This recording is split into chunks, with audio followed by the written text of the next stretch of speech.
నమస్తే, welcome to our channel. AP పునర్వ్యవస్థీకరణ బిల్లుపై చర్చించే సందర్భంలో పార్లమెంట్లో మహారాష్ట్ర ఎంపీ చేసినటువంటి కామెంట్స్ ప్రస్తుతం చర్చనీయాంశంగా మారాయి. మరి మహారాష్ట్రకు చెందినటువంటి శ్రీకాంత్ ఏక్నాథ్ షిండే ప్రసంగం ప్రస్తుతం అందరినీ ఆకట్టుకుంటుంది. మరి రాహుల్ గాంధీ కంటే చంద్రబాబు నాయుడు గారు గొప్ప నాయకుడు అంటూ ఆయన ప్రసంగించినటువంటి తీరును ఏ విధంగా చూడాలి తెలుసుకునే ప్రయత్నం చేద్దాం. దీన్ని విశ్లేషించడానికి మనతో పాటుగా ఉన్నారు senior journalist doctor Vadlamani Kanakadurga గారు. నమస్తే మేడం. నమస్తే అండి. నిన్న అమరావతికి చట్టబద్ధత కల్పిస్తూ పార్లమెంట్ లో లోక్సభలో ఈ బిల్లు పంపిన వెంటనే అందరూ కూడా అమరావతికి చట్టబద్ధతకి మద్దతిస్తే వైసీపీ వాకౌట్ చేసిన సంగతి మనకు తెలిసిందే మేడం. మరి నిన్న మహారాష్ట్ర ఎంపీ అయినటువంటి శ్రీకాంత్ ఏక్నాథ్ షిండే ప్రసంగం ప్రస్తుతం సోషల్ మీడియాలో కూడా వైరల్ గా మారిందని చెప్పుకోవచ్చు. మరి ఆయన చంద్రబాబు నాయుడు గారి పైన చేసినటువంటి కామెంట్స్ కానివ్వండి, అమరావతి పైన మహారాష్ట్ర గురించి ఆయన చేసినటువంటి కామెంట్స్ ని ఎలా చూడాలంటారు? ముందు నిన్న ఒక చారిత్రకమైన రోజు మనం మాట్లాడుకున్నాం ఆల్రెడీ. చాలా సంతోషకరమైన రోజు ఆంధ్రప్రదేశ్ ప్రజలకి.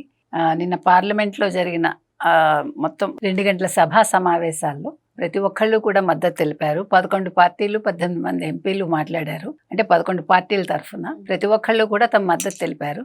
కానీ అన్ఫార్చునేట్లీ ఒకే ఒక్క పార్టీ మాత్రం మద్దతు తెలుపుతున్నట్టే నటించి వాకౌట్ చేసి వెళ్ళిపోయింది. ఏదో అన్యాయం జరిగిపోతోంది అమరావతి రైతులకని. సిగ్గుతో తలదించుకోవాల్సిన వాళ్ళు వైసీపీ వాళ్ళు ఇవాళ ఇంకా దాని మీద వితండవాదం చేస్తూ మావి గన్ అని పేరు పెట్టాలి, మళ్ళీ గన్ అంటే జగన్ గుర్తుకొస్తాడు అనుకుంటూ జగన్ తనే పంచులేసుకుంటూ నిన్న చాలా అంటే బాధాకరంగా ఉండింది. తెలుగు వాళ్ళు ఈ రకంగా ఉండడం ఏంటి? ఎందుకు ఈ మాట చెప్తున్నానంటే నిన్న లోక్సభలో మాట్లాడిన వాళ్ళందరూ కూడా ఆంధ్రప్రదేశ్ని, ముఖ్యంగా చంద్రబాబు నాయుడిని వాళ్ళు ప్రశంసించిన తీరు చూస్తే ఆయన ఎంత బలమైన ముద్ర వేశారు దేశ రాజకీయాల్లో అనేది మనకు అర్థమవుతుంది.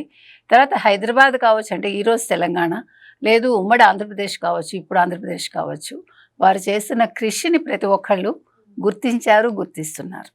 అది మనకి అవగతం అవుతుంది. అందుకనే శివసేన ఎంపీ ఎవరైతే ఉన్నారో డాక్టర్ శ్రీకాంత్ ఏక్నాథ్ షిండే, శివసేన ఎంపీ ఆయన చాలా ఆనందపడ్డారు. ఇంతకాలానికి అమరావతికి ఒక చట్టబద్ధత వస్తుంది, ఆంధ్రప్రదేశ్కి ఒక రాజధాని వస్తోంది అని చాలా సంతోషిస్తున్నాం మేమందరం అన్నారు. ముఖ్యంగా మహారాష్ట్రకి ఆంధ్రప్రదేశ్కి ఉండే సత్సంబంధాల గురించి వారు చాలా చక్కగా వివరించడం జరిగింది. మాకు కృష్ణానది ఏదైతే ఉందో అది మహాబలేశ్వరం దగ్గర నాసిక్లో, నాసికా త్రయంబకం అంటాం మనం, అక్కడ పుట్టి అది అంటే ఒరవడితో సాగి కనకదుర్గమ్మ పాదాల దగ్గర ఆగి అక్కడి నుంచి సముద్రంలో కలుస్తుంది. సో మాకు అటువంటి అనుబంధం ఉంది. అదేవిధంగా ఆయన ల్యాండ్ పూలింగ్ చేసిన విధానం అంటే స్వచ్ఛందంగా రైతులు ఇవ్వాలి, అది ఇచ్చారు. ఇది చాలా మంచి విషయం. ఎందుకంటే ల్యాండ్ పూలింగ్ చాలా అవసరం. ఒక రాజధాని ఏర్పడాలన్నా, ఒక పరిశ్రమలు రావాలన్నా, ఒక రహదారులు నిర్మించాలన్నా. అంటే పక్క రాష్ట్రం మినిస్టర్స్ ఏమో ల్యాండ్ పూలింగ్ విధానాన్ని కొనియాడుతుంటే మరి వైసీపీ మాత్రం ల్యాండ్ పూలింగ్ పేరిట ఎప్పుడు కూడా టీడీపీ దోపిడీకి పాల్పడుతుంది, ఇప్పుడు కూటమి దోపిడీకి పాల్పడుతుంది అంటూ కామెంట్స్ చేస్తారు కదా. అంటే మనం ఒకటండి, ఇవాళ ఆంధ్రప్రదేశ్ చిత్రపటంలో కావచ్చు, ఆంధ్రప్రదేశ్ ప్రజల మనసుల్లో కావచ్చు, వైసీపీ అనేది తుడిచిపెట్టుకుపోయింది. మనకి వైసీపీ గురించి మాట్లాడుకోకర్లేదు. ఎందుకంటే వాళ్ళు ఆంధ్రప్రదేశ్లో ఉంటూ ఆంధ్రప్రదేశ్ తిండి తింటూ ఆంధ్రప్రదేశ్కి వెన్నుపోటు పొడిచారు, ద్రోహం చేశారు నిన్న. అవునా? జగన్మోహన్ రెడ్డి లాంటి వ్యక్తి నిన్న సీఎం రమేష్ పార్లమెంట్లో పులివెందుల ఎమ్మెల్యే అంటే మిథున్ రెడ్డికి ఇంత పొడుగు కోపం వచ్చింది. మరి మాజీ ముఖ్యమంత్రి అయ్యి ఉంటే రాష్ట్రానికి మంచి చేస్తుండేవాడు కదా. అమరావతికి నిన్న చట్టబద్ధత వస్తూ ఉంటే శనివారం శాసనసభకు వచ్చి ఉండేవాడు కదా. అదెందుకు మాట్లాడలేదు మీరు? ఇవాళ ఆయన దేనికి పనికొస్తాడు జగన్మోహన్ రెడ్డి?